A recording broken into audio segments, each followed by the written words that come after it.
Good evening, everyone, and welcome to a new episode of the Savageland Festival, Snûn Corsud, in the marvelous world of Snûn, the Plains of Oracles. Last episode, we left ourselves after designing some temples, revealing that we had indeed finished our marvelous tavern. Since then, I've done a little bit of work that I'll show you in a bit, but before that, I wanted to share with you the fact that there's our outpost liaison stuck in the water. He's come here for diplomacy and relaxation.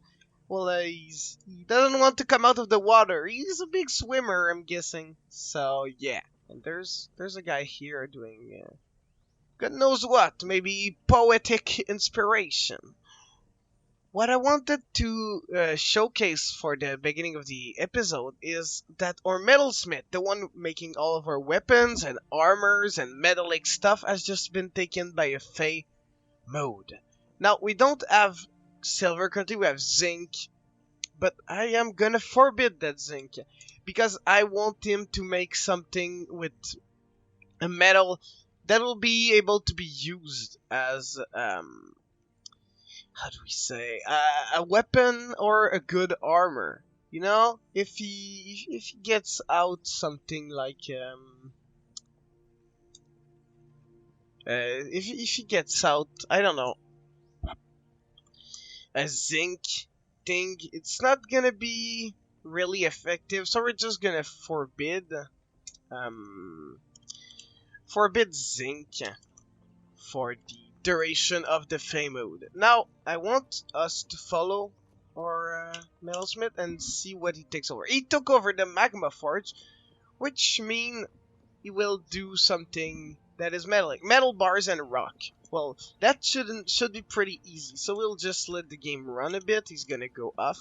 But I want to show you my big project. It's a residential quarter. Starting from here, it rises up through multiple levels. This would be our new crafting area with all workshops and a couple of stockpile that will branch out. I've put it there because it's close to where we used to have our, well, what is currently our fortress. But since I want to transfer it into the mega structure, and this would be the base of it, this would be a great place for things. Here we will have waterfalls coming down on the sides at the place that you see that is channel right here. So it will be pretty fun to do. Here we have residential quarters with 2 temples that will be there. Other residential quarters with 4 temples. More residential quarters with 2 nobles residence area, probably for my mayor and probably the guard captain when I'll have one. I'll see then. More residential quarters and the residential quarters for the farmers and clothiers. And then we have a couple more. And then it's the sand area that we've expanded a little bit. And then it's the surface where the structure will rise up from. So as you can figure out, I have some big project. It will take a while though. I won't lie to you. This won't be easy, but I'm confident. You know that this is possible. Our food situation is absolutely marvelous. Like, I have no doubt it is going to go extremely well. So yeah, and now we're gonna have an artifact made by our metalsmith. So really thrilled by this. It should be quite good. One of our mason workshop was destroyed by a troll. We had the visit from cave spider that killed 2 of our men, but overall nothing big happened in between the episodes. We started refining our temples because we're still gonna be stuck here for a while. And while I was talking, Domas Nolamos has begun a mysterious construction. I am thrilled. I am quite thrilled. Yeah. So our fortress is doing fine. We even have, holy moly, we have lots of Crundle around here. Looks like a colony of Crundle just got in near here, and we can't really tolerate that. Like, I mean, they are literally next door from the fortress. They could just jump in. So, because of that, I'm just gonna mobilize the Uncharted warriors and make sure they are in our main courtyard. So like, I'm gonna station them right here first, because if Grundle starts appearing, actually, I might even just tell them to go and kill all of them. Select in rectangle. You just kill all those Grundles, please. Because Grundles are humanoid creature, okay? So if dwarves see lots of Grundle that are dead in our fortress, they're not gonna be happy. We have a couple of elk, a couple of raven, a giant mole. We have a pangolin man swordsman, which I wanted to show you. It's really cool. He's hanging out at the tavern, and I'm really hoping he joins as a mercenary so that we can control him a bit. Maybe he'll be a monster slayer. I wouldn't be against that either. But yeah, I'm really hoping to do great things with him. So let's just zoom in on our militia commander, Avuz, and just see what they're gonna do. Apparently he's going to station. Maybe my order wasn't clear enough when I told them to kill everything that was there. All right, so we're just gonna do it again. Let's kill in a rectangle. Anyway, Grundles aren't that strong, so that will be good training, practical training for them. Then no, oh, okay, I see what I did wrong. I can't just cancel. And then I give order, and now we'll be able to see a massacre in live action. Wow, how thrilling is that? And I think the oh, Avuz, the militia commander, has given birth to a boy. Yeah, that's not a great timing. We're kind of supposed to go kill some Grundles here. Are you gonna fulfill your purpose? Oh, you're gonna do it while carrying a baby. Okay, it's gonna be pretty slow if we follow her. So we're gonna follow instead this guy. Oh my god, they're all so slow. Why is that? Why is that? I'm quite curious. Well, nothing much actually. All right, let's follow Tekud. Or any dwarf that has reached the surface. Another birth? Yeah, I'm not interested, sorry. Yeah, let's follow this guy. He's going toward the Grundles with the militia commander in tow. And I'm just gonna skip the traveling, and I'll come back to you once they have reached a Grundle and start to massacring them. There we have the first dwarf on the scene, Udib Bavastasir, that is just murdering all of these Grundle. Is he feeling distressed though? No, he's in a martial trance, which is even better. He's just gonna make short work of them, and you can see the other soldier arriving behind him to make short works of those vile and frankly disgusting creatures. And yeah, some of them are in the corner there. There we have our dwarfs. Let's just check where this beautiful boy went. Wait, did we lose someone? I don't think we did, but let's just check out. No, we didn't. Okay, we're following Udib, right? Okay, let's check out Udib. Where has Udib go? I think he graduated and become a higher kind of fighter. I don't know, let's just search him. Udib. Well, there you are. Well, that wasn't so hard. So he's a maze dwarf. I want to take a look at him. Looks cool. Let's keep following him. He's still killing people with his beautiful mace, probably made from silver. Represent Nogleshnir Korsun. Is that another bird or? Yeah. Lots of people are giving birth. It's like big fights against the Grundle, and people are just giving births left and right. It's pretty crazy.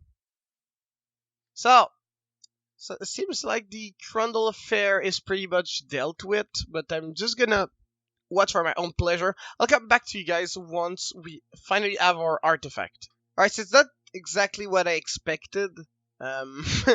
Expected something in copper that did something useful, but here we are with Meban Bavast Moonest Senath, a large serrated copper disc, and he offers it to us. How benevolent of him.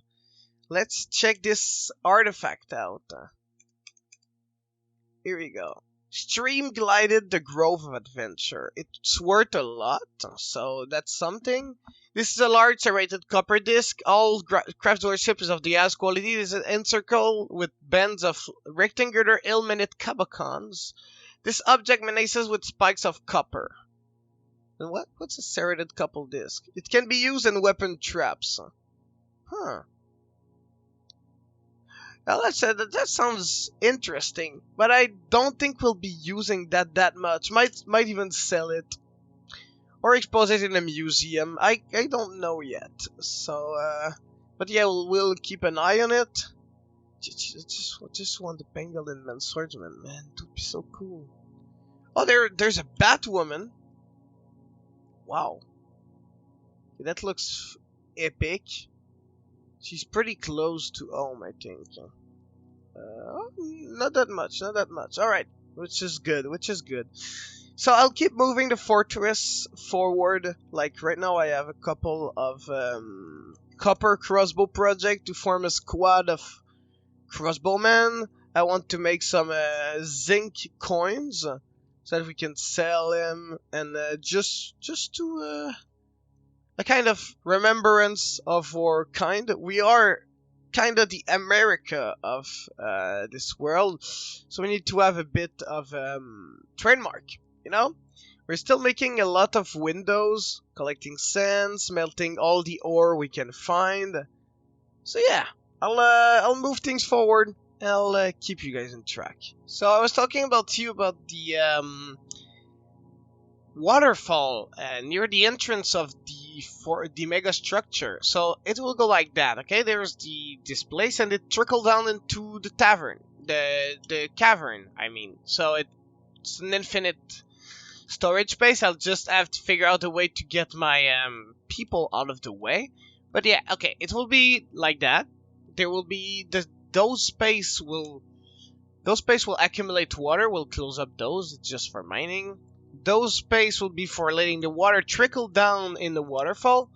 This is the place that will trickle down in this place, and we have a channeling zone that goes up to the surface, and we'll redirect the river right here. Okay, we'll push it right through there. By using the surface, we'll make a little river that will kind of dodge or mega structure that will be all around this whole area, and that I'm thinking it will close up around here or there. But if there's water trickling down just right here, it will be perfectly fine. So I'm gonna try that. I don't guarantee that it will work. I might completely change my plan, but I think it has great chance of working. Alright, I just want to take note of something, like inform you, because it's pretty important. We have limonite. If you are familiar with Dwarf Fortress, you know that limonite is a mineral of iron. That is right, we will finally be able to forge swords, spears, and all kind of good armor overall. Because iron is a good metal compared to copper. Silver is great for mace and stuff. But we'll be able to really become more versatile in our arsenal of deadly stuff. And that is getting me quite excited, everyone. I just can't wait. I'll schedule immediately the smelting of those metals.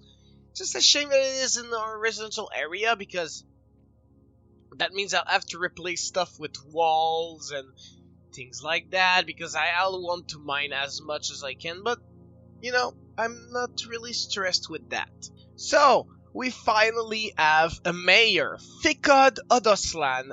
Ficod Tunal wins in the Dwarven language. A dwarf born in the 1st of Granite in the year 444. He is 112 years old, so he's an old timer. Let's just say that. He's one of the miners. So I'm noticing that the expedition leader and the mayor are both miners, so that's interesting. Maybe our dwarves in the Conqueror of Savagery are kind of respectful of the mining industry. I mean, they're dwarves, it's normal, but more so than others. So let's describe. He is tall and muscular. He has very low cheekbones and he has a square chin. His hair is wavy, his very long sideburns are neatly combed, his very long mustache is neatly combed, his long beard is braided, his very long hair is arranged in double braids. So he's a man of braids. I can imagine that he spent like an hour every morning before work, before going down the mines, just braiding his hair. Very cute. Cool mayor. His teeth are crowded, his slightly thin irised heliotrope eyes are close set, his slightly flattened ears are broad, his head is somewhat short, his hair is grey mixed with dark taupe, and his skin is dark brown, like all the other dwarves of the fortress. He likes malachite, iron, blue diamond, mountain goat horn, etc. What's interesting is that he likes iron, and we have iron, so we'll equip this boy with lots of iron, so he'll be permanently happy. He is strong, but clumsy and quite susceptible to disease. He personally values knowledge, loyalty, sees sacrifice as wasteful and foolish, and does not care about fairness. So he's a pretty pragmatic leader. He dreams of creating great work of art. He's a miner though, so it's gonna be pretty hard to get that, but we'll see about that, shall we? So here we are, we now have an elven caravan coming in from probably the River of Parity, I would guess. So let's just check real quick. Yeah, there must be again from the elven civilization down south. They're here to trade with us, and we have a couple of zinc crafts, rock craft, bone crafts to trade with them. I'm pretty excited. Oh, it looks like we just got a bunch of puppies. Let's just take a look. How many puppies we now have more? Oh god. Okay, yeah, we just got lots of puppies. Eventually we'll have tons of war dogs roaming around the fortress. Like, just look at them! The puppers! They're just watching the entrance for thieves and stuff. They're really cute. I've started making iron breastplates in the forge, which I hope will protect our warriors better than other things could. There's a ghost. Slab engraved. Yeah, okay, I have to put up a slab. So I got a bit distracted here. Let me just put up a slab right here. Alright, now that this is done, we are gonna start moving stuff to the trade. I'm just gonna go step by step with y'all. I'm gonna be honest, it's gonna be pretty boring. If I find anything particular in the market, I will let you know. So, we've finished buying things from the elves, and we've bought absolutely everything that they had, apart from like those 5 things. And so yeah, we still had lots of money to spare, so I think we've boosted our relationship with them to a point that we should be comfortable trading with them in the future. We got some clay, some wood clothing, and armor. I'm not a fan of those in terms of design, but you know, I can make an exception. We had money to spare, so might as well, you know. Yeah, apart from that, let's take a look at our reservoir system. It's going pretty much as well as I want it to. And meanwhile, our mega structure, I'm putting some statues in the main hall, in the entrance, that people will enter, and there'll be all this craft dwarfship of the highest quality as possible.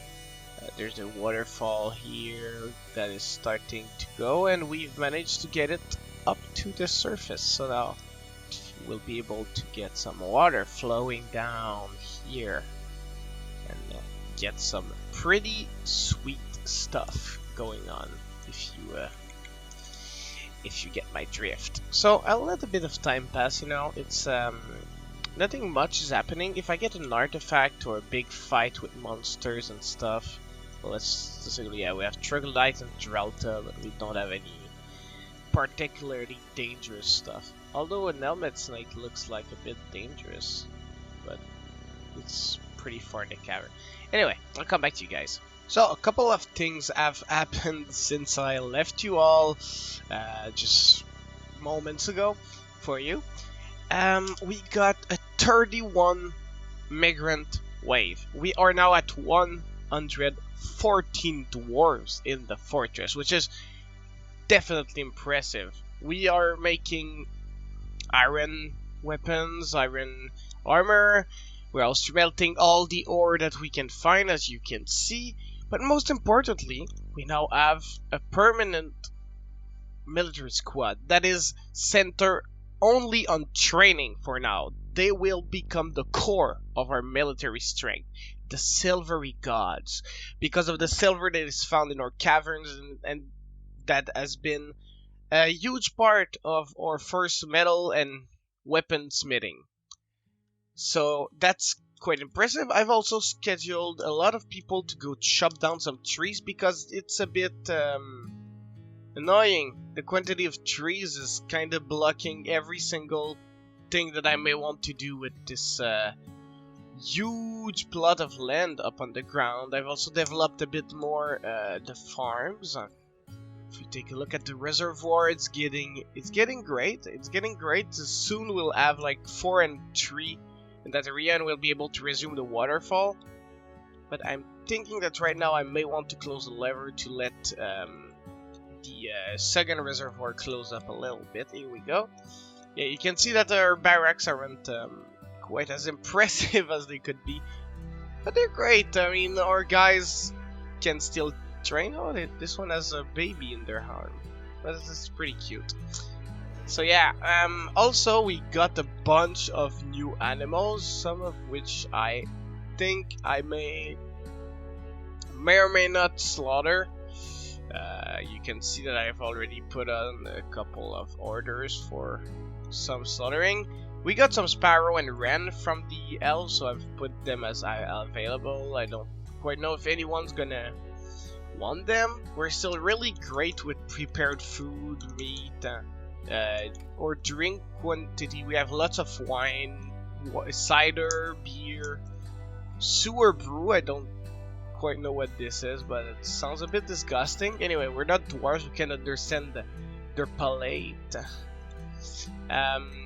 Pigtails. Yeah, so we have a pretty nice food economy right now. We have lots of blocks, wood and rocks. Our temples are almost done, which is always fun. I've put up a little temple right here for general worship, so not dedicated to any one gods.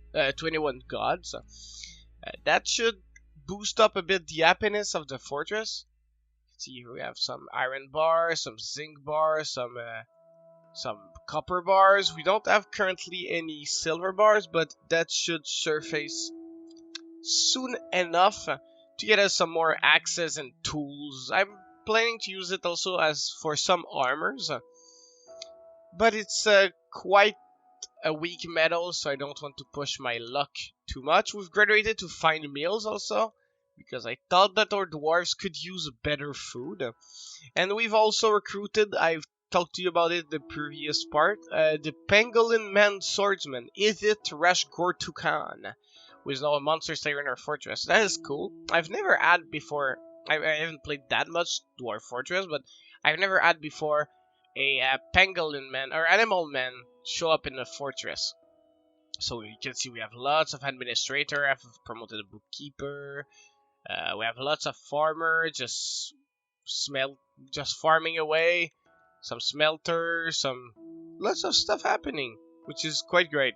Our fortress is running full on The merchants are leaving, and my plan for the mega structure is going pretty well. You can see here we have some water starting to flow, and it will just flow right through there up to the caverns, which it will overflow.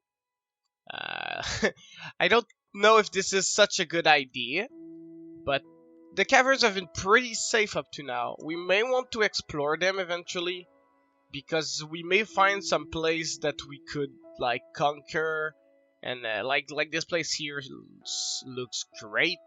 Like could put some structure. So yeah, if we want to expand underground, we could, but with our mega structure, that will basically be a big tower that starts here and just goes right up, and that let us found iron, so it's kind of a benediction. If you think about it, it's a blessed tower. So yeah, I'll move up the things. I'll start some project of mine, and I will keep you updated. So it seems like our dwarves have changed their mind on whom should rule over them in the Savageland festival. Sodel Bisecordium, or Sodelveld Tower, has been elected the mayor. He's one of the recent migrants, so he's just arrived. And he was an administrator, so not a warrior, not a worker, so he can dedicate all of his time to helping everyone. She actually, sorry to have mispronounced that, is actually married and has one child, a worshipper of Isis. I don't really know who that is, but we will make sure to give them a temple. She is 140 years old, so respectable age, tall, very long cheekbones, square chin, and she doesn't have any hair. She's clean shaven. Her nose is short and her teeth are crowded, while her ears are broad. Her nose bridge is somewhat concave, and her heliotrope eyes, a classic of the Syrups of Time, have slightly thin irises, while her hair, if when she has some, is white mixed with gray, and her skin, like others of her civilization, is dark brown. She has a great ability to focus and good intuition, which is always good. She likes charred gold, green tourmaline, gencati, leather, phantom spider silk, corns, and cats for the aloofness. When possible, she prefers to consume clone loach, perry, dwarven milk, 2-grain wheat seeds, and coconut, and she absolutely detests rat. Overall, lots of things that we won't be able to fulfill, but gold and cats, I'm pretty confident that we'll be able to give her some in the soon to be future. Also, our metal reserves are getting higher and higher. Our temples are becoming as beautiful as we can, and I've devised a new way to get rid of water by dumping it into lower cavern, as you can see there. So with that way, we won't ever have to worry about the waterfall past a certain level. We'll just open it and close it if it starts getting too high.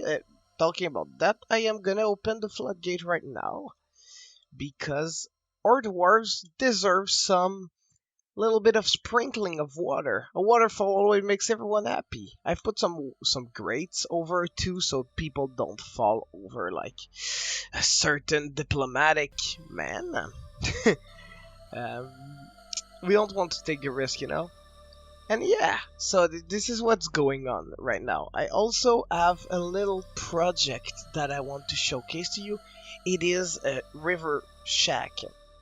Now, you may tell me, hey, this isn't River Dwarven, a building, especially made out of wood right now, but it has a little basement here, and what I want to do with that is make it the house of our fishermen.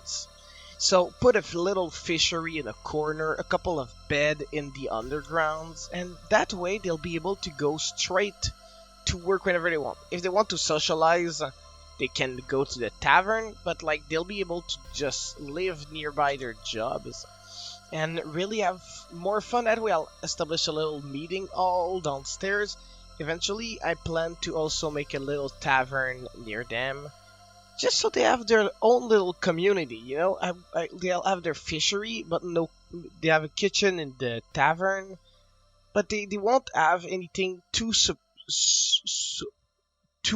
big or extravagant. Also, we have a little tunnel that fetches water that has gotten an underground river that is now emptying, but so we need to continue this channeling so we can get the river to flow through for our project of the waterfall near the entrance gate. So yeah, I plan on doing that. And I also eventually like to make a little woodcutter shack, woodcutter and carpenter shack down there by these two animals, the water buffalo bull and the stray cow. That way they'll be able to go straight to work instead of going 22 Z level deep to do anything with woods. We'll be able to have carpenter down there and stuff. I really want to establish dominance over the land and make it really easier for the people to establish their craft, you know? Kind of like what I did with the Crafts Dwarf workshop here and the bones that are all over the place. It has worked pretty well, I'll be honest.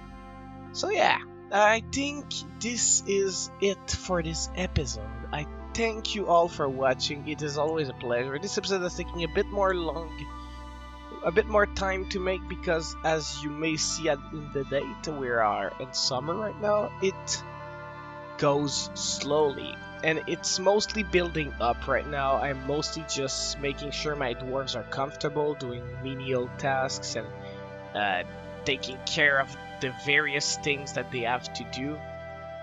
But most of what they're doing isn't quite as interesting as other things might happen. But you know, we live in a quite interesting world. We might have a lot of things we're doing in the soon-to-be future. Our civilization is quite occupied themselves with the war against the elves. While if we look over there, oh god, just before we finish, I'm quite curious. Systemic Mire. I think this is a big haunted place, if I'm not wrong. I'll have to check, but okay. So I'm quite excited. If we look at these, there's still no one that has come more east toward the eastern peninsula than us. We are standing as an anomaly in this little land bridge, and we shall continue to prosperate. We don't have any enemies, and that is our big chance to just go nuts, you know, on this continent. I'm sure there are titans and stuff all over the place, and we may try to kill a couple of them if they ever come. But seeing as we have a lot of dwarves now and lots of riches, I'm sure we'll attract unwarranted attention soon enough. So I guess that's it, guys. Thanks for watching, and I'll see you guys for the next episode of Noglesh near Korsud, the Savageland of Festival.